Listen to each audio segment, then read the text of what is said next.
Je suis désolé pour tout. Désolé mes fans.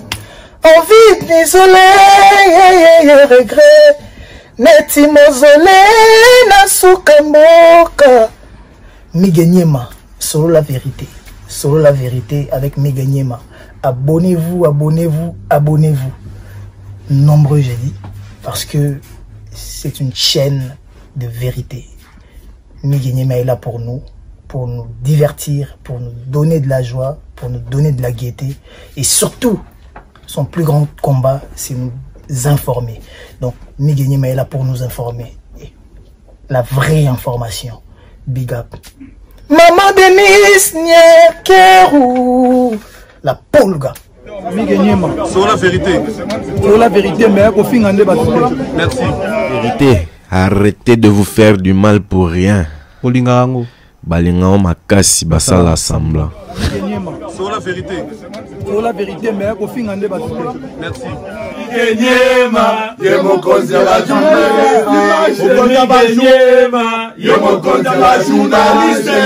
Miganyema, yemokonzi la journaliste. Miganyema, yemokonzi la journaliste. Miganyema, journaliste. Miganyema, yemokonzi la journaliste. Tikitia, tikitia, tikitia, cha.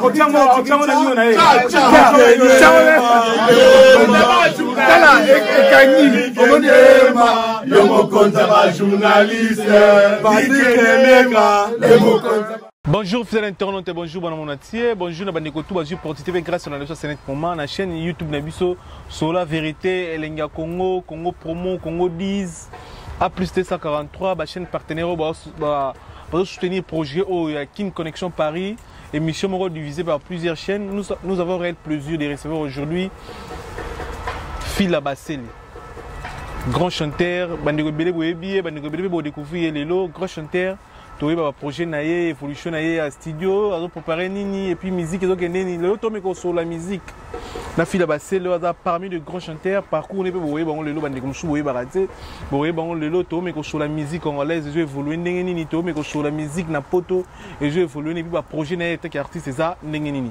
Merci de ma partenaire tout Rafingi du Congo promo une fois de plus. Zden Fikou la Congo 10 Tracy Melenga Lenga Congo Alissa la A plus T143 na Kinto la 3 fois la semaine. Donc tranquille, merci de tout commentaire biso bien, merci de tout partager biso, merci de ma page Facebook de partager, de soutenir le projet, merci vraiment.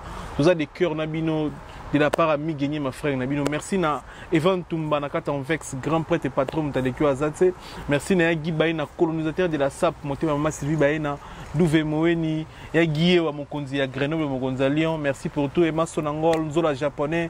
Diego le nécessaire, merci maman Firbatine Samba, moi si docteur Samba mère Nabiso, Acharabiso Poa, merci na Daniel Biongo, Sola, Pato les taxis, et puis Tédis na image, et puis Jocelyne Anderson, Banque de France, Jocelyne Anderson, Banque de France, tu peux si mot, tu peux son Nabiso, salut biso sous qu'on a plaisir, toi yamba, grand chanteur, na combo ya Fila Baseli, bonjour. Merci à Nava Flair au Pessinga déjà, merci beaucoup. Et puis bonjour à Miganyema, l'international. Avant tout, déjà, est-ce que vous avez vacciné? Non, pas encore, pas encore. Nous avons la chananga, l'activité toujours dans le test, dans le texte, il y a Covid. Nous avons quand même utilisé, mais bientôt nous avons vaccin. Mais le réseau est pour les artistes. Vous avez leader opinion. Leader d'opinion, donc vous avez il faut que ça coûte une motivation pour les vaccins. Vous pouvez juste que nous comprenions bien. Non, quand on lobby, ils ont attend on reçoit, ils ont constaté, mais donc je suis pas le seul. Donc ils ont battu une soupe dans la suite. Donc ils ont raison peut-être à battant on a emploi du temps, mais on a reçu vaccin dans la qualité. On a vaccin, mais on a parcours on a déjà, on a parcours on a éviter parce que du jour au jour on a besoin de jour au jour on a besoin de des jours au jour on a besoin de comprendre, des jours au jour on va découvrir. On a découvrir le lelo, on a découvrir ming pe parcours na yo, ming pe parcours na yo. Est-ce que tu as disposé parcours et artiste au déjà? Bon, on a beaucoup de parcours dans l'Aïe. On a beaucoup de musique, on a des musiques, on a des musiques. On a des orchestres belés. On a des Victor et Leison, parking qui est mené. On a 2001, on a Zénith, on a Olympia. Donc, parcours on a professionnel, on a vraiment. Donc, première orchestre, vous avez maman Victor?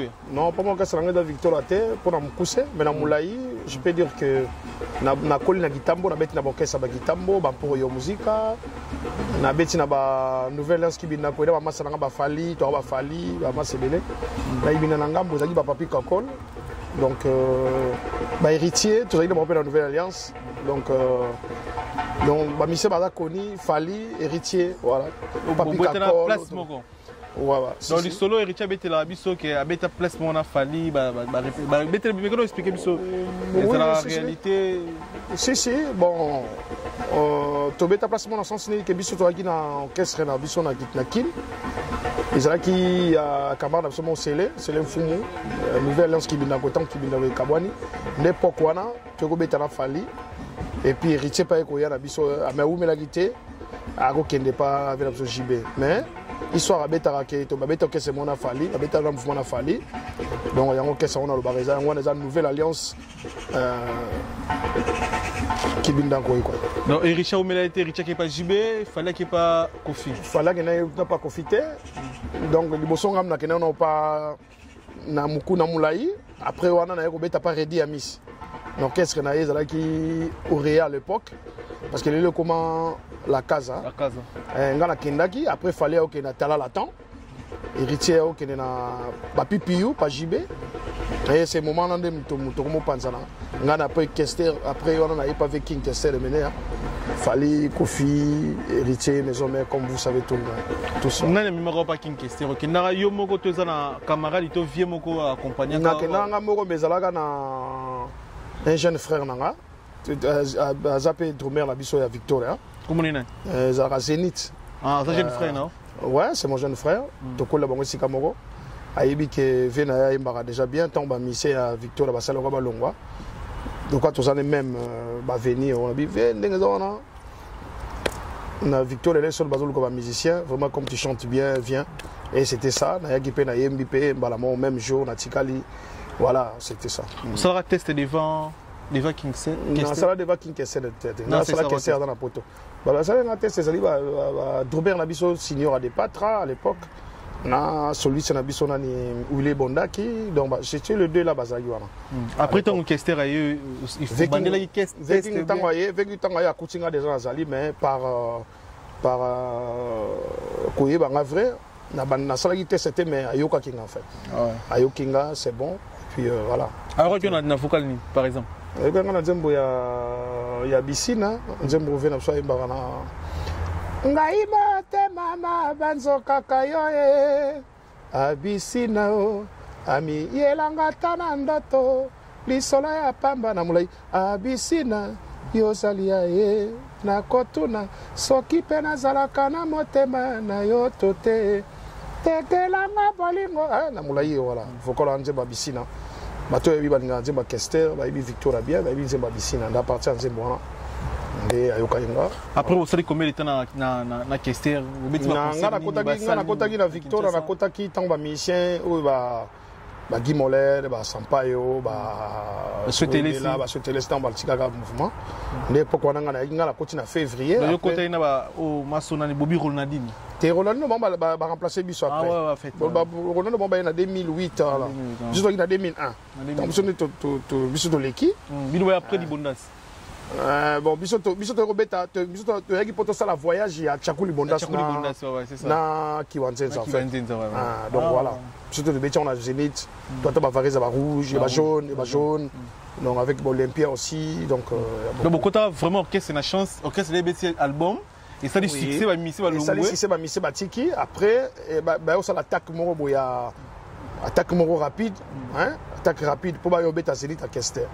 Il y a King Kester maintenant c'est l'époque où on a recruté biso tout ça linga na côté de février, mars, avril, mai, juin, juillet, août, septembre, octobre de 8 mois après Toye Poto. Oh, vous avez loupé mba. Bon, c'est ça écrit comme ça. Comment ma bon. Oui, il y a un passeport, c'est le passeport, on a tout pas Kester. Tout. Kinshasa et moi. Donc poto ya après on tika na balama ko. Ouais, c'est. Mais ba réseau za nini vous na musika te bien au décider à notre na poto pour et là on est là que c'est des choses na poto. Bon, quand tu as poto zala qui par rapport à jeunesse hein parce que ngai déjà donc étage de Saki Moulaï. Na outi na palais. Na zo me koyemba na redi muke mais ce qu'on a ko ya na ba vingtaine d'années on a muke ba 20 ans on a. Et ko ya na côté na Victor donc il y a esprit et zala qui vraiment Moulaï trop. Obi ke na bokesse tout na Congo. Ko beta na Victor et là ils sont faut déjà mutu moko lenda. Mais ngala zara déjà moi et puis na ba chanteur tout oyemba na ba mission tout voyagera. Na ba chanteur ngala zara plus jeune. Le plus jeune quoi, on fait dire. Donc esprit vraiment autant comme une photo qu'on peut bien non bande ko langa mais esprit était esprit zala ki Moulaï que esprit on a utara na déjà. Donc selon zala na Victor déjà ça va 2 ans, 3 ans, 30 ans, ba kin na ngina tika la terre mais na sali 8 mois et puis environnement on a déjà c'était vraiment pas facile pour moi. Mais bon c'est Dieu qui décide tout, hein, qui décide tout quoi. Au tout cas, la poto, ça fait combien de temps les autres qui ont poto plus de 20 ans à peu près? Non, oui, 20 ans en octobre, on a ça 20 ans. 20 ans, projet ni au sali na projet na sali musicalement parlant, album, single. Projet na sali album na sali déjà album grande signature et déjà banzembo na qui ne betara déjà. Donc betara trop donc voilà. Et puis nous avons préparé ce album nanga moko sika. Comme on a une source de chaleur.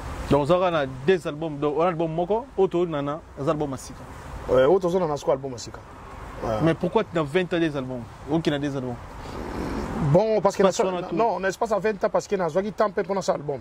Parce que quand on a en 2001, on s'est retiré dans le milieu de la musique. Mais tant que comme 5 ans après, on a consommé la musique. Bon, on a comme bêta on a comme compagnie dans le studio l'album est belé ça na ba succès na ba kin et ça la trop ba succès na compagnie ba Missé belé vers 2013 na ko des amis bon accompagné par artiste belé du monde pour ça pourquoi penga pour na salle na compagnie ba Missé belé na ya Congo na ba concert na ba presque beaucoup des album moto c'est là tout ça ils ont des albums comme on a déjà source de chaleur. Pourquoi source de chaleur? Source de chaleur pourquoi? Source de chaleur ils alors alors mo boye que amoni mutu azalaka na chaleur mo na nzoto na ye a comprendre yango te donc yango moni esenga ba chaleur mutu esenga fo ebima donc ngana na trop saturé na banzembo na ba œuvre donc chaleur wana na sana on a bien source wana izo uta pas izo uta il on a bien source de chaleur. Ça combien de titres? Ils ont 11 titres. Ba featuring eza? Ba featuring eza nango maintenant nous le quoi na salité na nous c'était mais ba projet zebela au sala ba featuring. Mais déjà au tout télévision tout à l'heure qui a accompagné l'album Ebele n'est album net nini au tanga biso o participa déjà dans l'album o il est cas déjà. Boza biso sikate na betala Kinshasa mais na Zenith na accompagné ba vena ba dilu système na ba concert na ba disque na accompagné ba faire l'album ne wa ya qui est derrière toi na imba ba Missé Belé ya ba quartier latin ya ba maison mère et belé na accompagné ba quoi. C'est tant qu'on a accompagné ba on dit tu peux toujours un exemple ya Ferry. Tant on a accompagné était que frère toi après ça va cacher. Bon en fait le deux, je peux dire le deux parce que Liboso zaki nango par amour quoi. Par amour. Na peut exemple de ba président so kendaka au mona mutu asengi yo obi bo fila emelanga 10 chansons na 10 chansons pesanga autant voilà c'est ça mais na ye c'était azana pour ça na ye on commence à travailler sans même parler d'argent après ouais on commence à travailler après je peux pas dire l'argent c'est normal que bo to vena mutu bon un peu de coca. Mais on a poto comment on se déplacer au père de bataille on a l'énergie non pour qu'il travaille dans l'album. Tobi a un frère. Un frère mais frère aussi on t'es pas na yo n'indimité. N'indimité frère tant que tu as un frère yo za frère frère pas za frère na yo. Malgré tu ban ba acheter mais voilà ce qu'il faut yo peut sa réponse. So ngana to za ba frère. Yo ko sa sangate ngana ko salisa yo donc ça. Mais c'est il y a pas de frère dedans. Parce que quand on est des frères, souvent on a une idée. Bon, ou peut-être on a bien un service nantais, si on a bien un service, peut-être pas rien de mais est-ce que bon, tout le monde n'a pas besoin de Congolais. Parce que bon, je ne sais pas déjà dans le projet nayo ou soit déjà faire un téléphone à Bengio que frère Ndeni bon. Dans le premier album bon. Dans studio la journée na betu la tour, deux autres coups de fil. Non, parce qu'il est au départ. Parce que vous êtes obligé de faire, il faut bien par reconnaissance. Ouais, non, mais après par l'album, c'était pour le travail, c'est ça. Donc on peut dire frère par rapport à frère.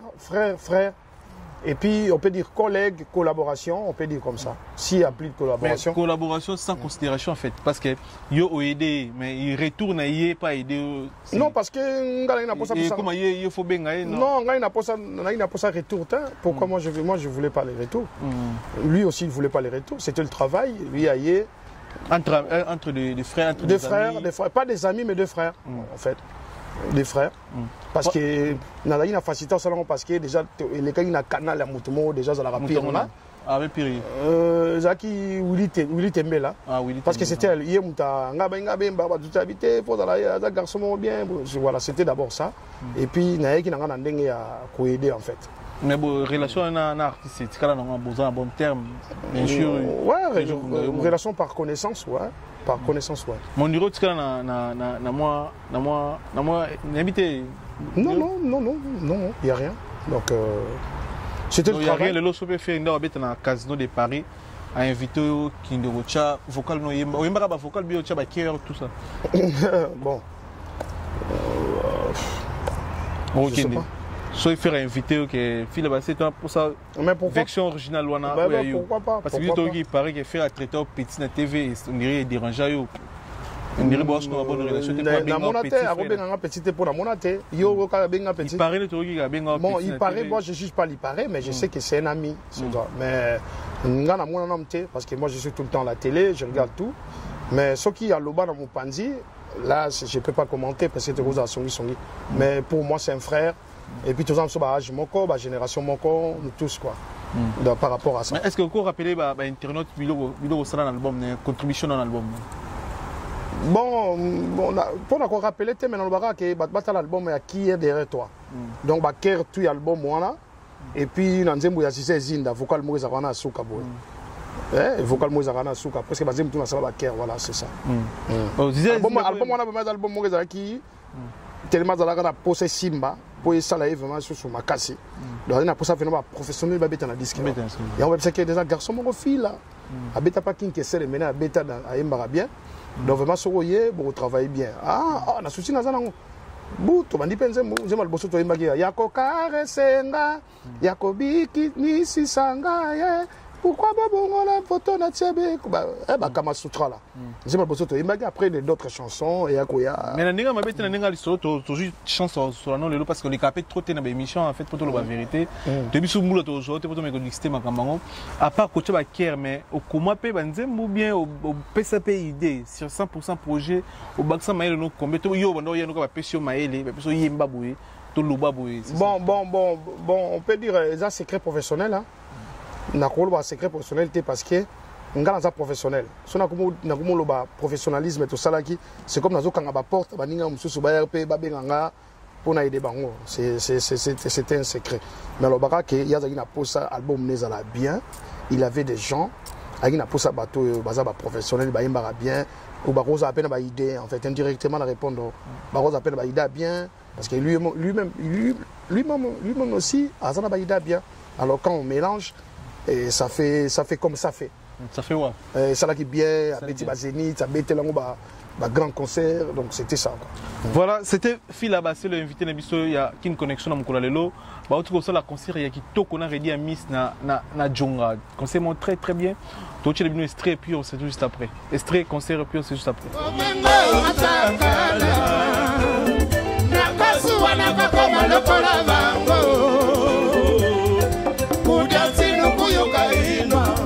Sesa makana sesa liya via zambe Pata mapini didi nangaye Lokola na kufina nante Bamengo asakala Bomengo bae basana yango Basimba kasutani yanza pete mosala baina yaka wana putu kokolisa bongo nanga kosuwa mayele kosomba mboka baina boyiba sisake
mokilindili na ngai lokola na kufina note babengo atakala bobengo bayebasana yango basimbaka sultani ya nzambe te bakasisa na mosala ngai nayaka awa na kutu kokolisa bongo nanga kosuwa mayele kosonga mboka ngai na boyibasisanie.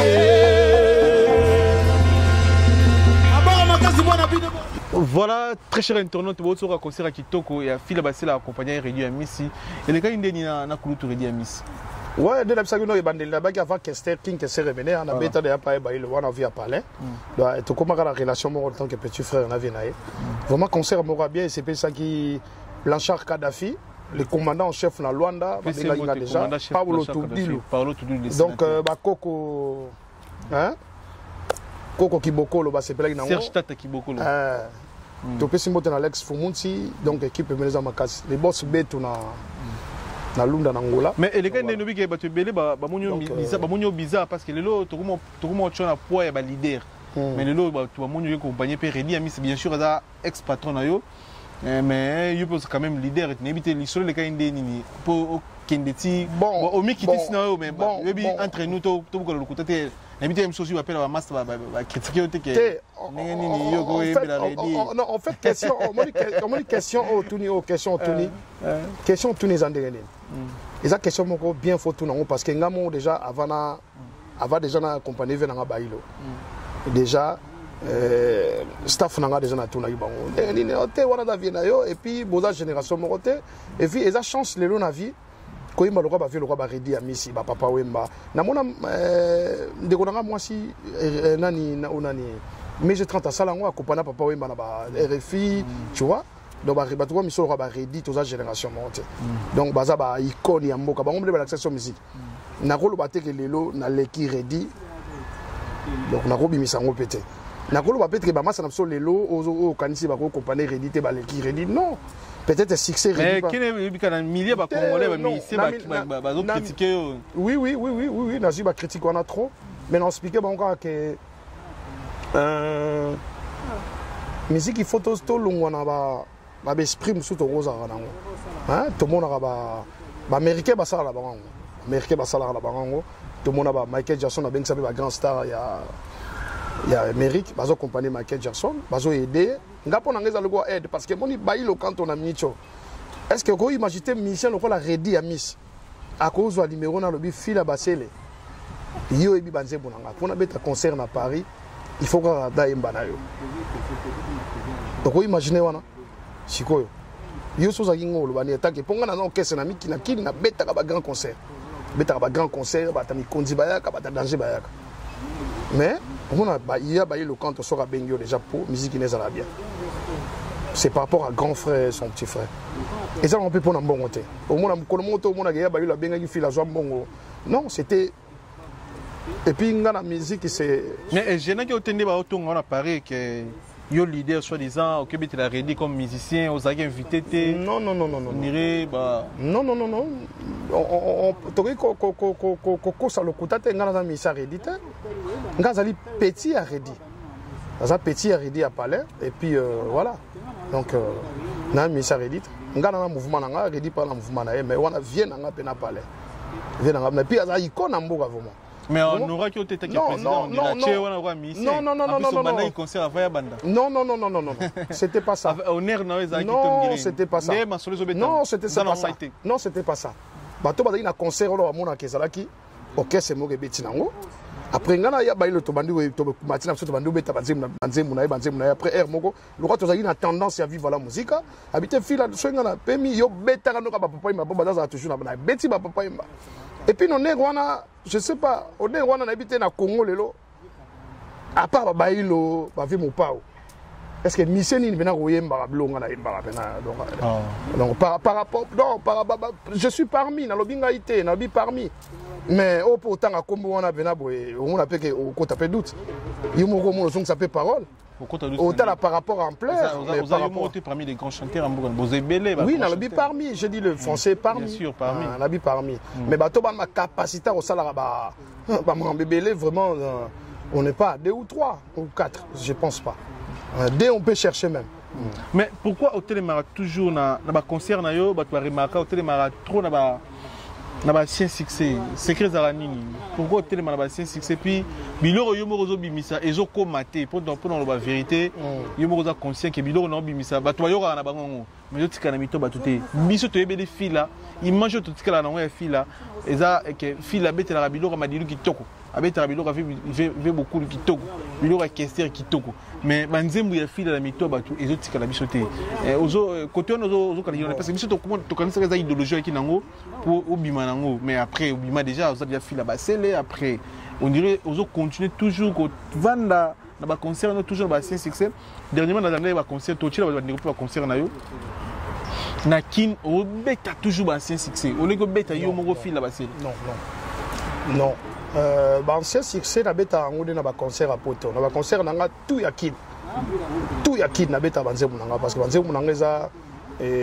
producteur à ça la promotion ngode makasi mingi na kin donc je pense pas que nga na beta banzemu ba interprétation na beta rango par demande à bato fille la beta la biso taboulé beta papa oui mais après les gens chantent Ricardo hein t'as la concert la beta la binga mon peuple au monde même eux il est kaki na ba chaîne aux hommes qui n'ont pas de gangi, maman, ngaina kabi Ricardo, elumbu, bolingo nangaya, boboana, silit.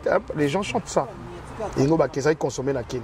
Mais la poto n'a pas trop interprétation parce que pourquoi Poland? Il n'a pas trop interprétation ça concept morobo et que n'a remarqué que le lot musique na biso na étranger, ils a trop macasse, ils a trop riche. Donc, ce qui personne ne musique il y a un jeune comme moi, toujours, il faut la musique, il faut il faut pour musique et ça a valeur. Ce qui est la tiki. Mais est-ce que est-ce que se retrouver un peu au tir un peu code parce que franchement tant on a pas tout bêta la musique à violana ba kufa mingi bazate zo bêta musique ba œuvre na bango ba temps réfléchir temps au sala temps construire temps yo zo bêta ba fouti billet ba mombongo kan servir ba famille na bon au moni baloba na lycée balobelo ko mo ke baloba moi na soki ya botami moi na soza libomoza ya maman mais soki ya botami ya komi ya batunyoso musique ya bon donc dans ce cadre là mais mingi ezalaka mingi ezalaka ke fila basele au beti concert au sali ba image aucun na basase mo déclarer banze mona comme yayo mais ngana komaka toujours Ricardo Lumbo compositeur fila basele grande signature compositeur fila basele Mi Amor compositeur Papa Wemba tu vois juste un peu d'abord c'est comme ça donc tant nous déclarer ba comme bango c'est comme ma famille bazo profiter toujours na ba Eva Bandego na bango. Donc par assassin par rapport à ma déclaration. Mais chanter, tout le monde peut chanter. Tout le monde peut chanter chanson et tout. Mais la musique congolaise, ils ont évolué selon un qui est artiste musicalement parlant, musique nebiso, n'engozo mon appel juste tempé et bilo va na poto. Est-ce que évolution est-ce que le lot peut trop compter avant tout qui non bien. Le lot peut être sur ce témoignage que voilà artiste congolais mon jeune le quoi yo qui a aussi la fierté à Congo dans la catégorie tout musicalement parlant, dans ma belé na ba ndiko ambo comme chose déjà. Alors, précisez bien jeune, hein, vieilleté. Jeune, non, jeune. Ah, c'est tout le monde jeune. Sauf 22 non, aussi la fierté musicalement parlant. Musicalement parlant. C'est la polémique, tu as 3. Sur le qui on diminue polémique, on masse BD. Bon, ceux qui tombent tout le temps à 3, on a tout comme la pluriel, ils allaient bien, mais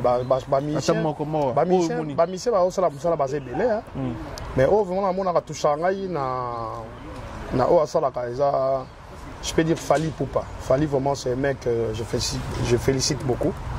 Na o asalaka et puis à emballer génération vraiment on a rumba bien. Donc c'est un mec à féliciter vraiment. Et puis tant le Fali au code décortiquer biso ba preuve au le tokuba ba internet ba na biso ba responsable ba ndeko ba na so ba peso raison par rapport à bon au moni ba preuve to lo barasiko to lo baranation sini que lelo tozobengango kilelo vena mso wase ko ena kilelo bon ngana bakisi kimukolo au moins na Congo lelo tozana kilelo na kimukolo donc nga file na betaka kimukolo na pena na betaka kimukolo mais ba kilelo ba jeune tu ya lelo ba betaka lelo nazomona bango bazo beta c'est comme tout le monde bazana ba extrait à Fali donc non c'est pas polémique c'est pas non, nazolo bapoto c'est Katenabi boy. Au moins j'aime sous. Parce que tout au général. Non, nabi on a moni ba osala ba succès. Au moins ba betena idéologie. Bazana ba yembeli ba courbe Fali azo bazo courbe le la Fali. Mais si comme général déjà Moussous Bazali au général bien tu bana micro. Nabi en général mais quand on dit pluriel, il y a des exceptions Bazali. Mais tozolo ba presque sur la telle ingana tala la musique et tout ingana tala kimukolo et puis na monaka sur la tali oyo vous menez tala la Fali sur la tali oyo vous menez tala Fali c'est comme ça que moi je pense que au moins mutusu même sur so yembelité au moins adam susu cheba tatouage cheba la kati confort tu vois c'est non on a pas marqué tout quoi biso nga ba marqué na so mon ngeza ba marqué so la télémi au monde ozoba titi da ba kesser na kati ozoba kesser ba papa we mana kati ozoba titi da ba grand prêtre il y a musique quoi mais ba jeune belé ba ba titi do na sens soir mais ba sala musala pe belé bazali voilà quoi. Voilà, c'était Fila Baseli. Mais l'album est là, il vous a disponible pour quand et puis autre avec Banani Bada producteur déjà. Bon, sur le plan musical, sur le plan musical, na betina ba sur lui selon ba ya poli popolipo, ba vie Kaye Madoka, ba guitariste basé belé. Donc monsieur na ba ya Fofo les collégiens, donc na betina ba ya Zino et puis na betina orchestre na Kinshasa, on va accompagner ngai, on va accompagner vraiment.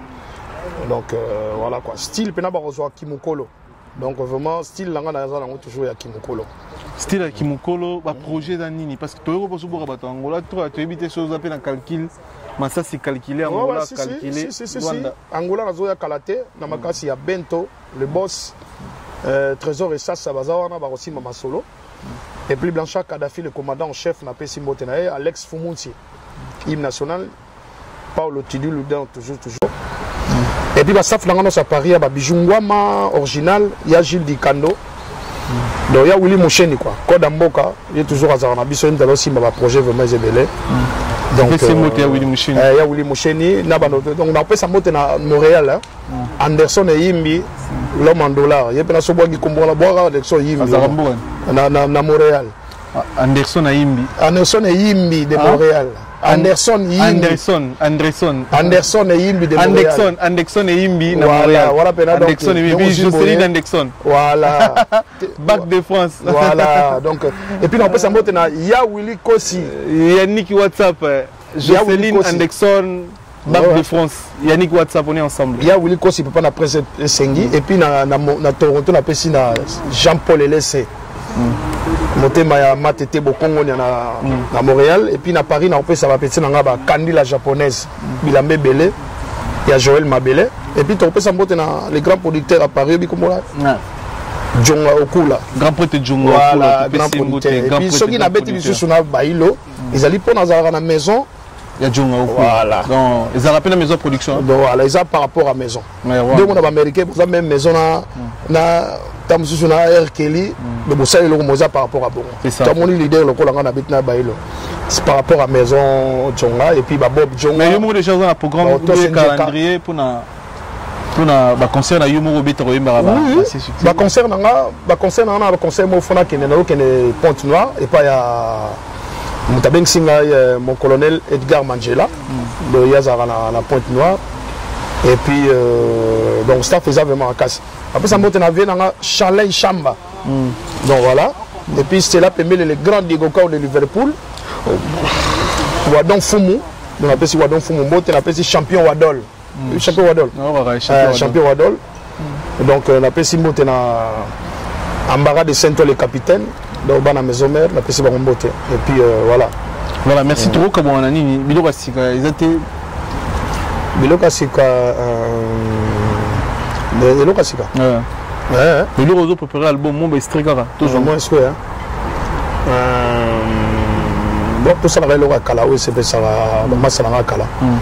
Chérie, tokobi na 3 heures, pongi esili. La mukato salae. La mukato sala likopa binemi na ba jaloux. Toti ali kambo na mesa ngai na yo. Mama, yele. Voilà quoi. Merci, bravo, merci na respect à RP invitation à Bichot. Merci, tous a connecté, tous a branché na yo.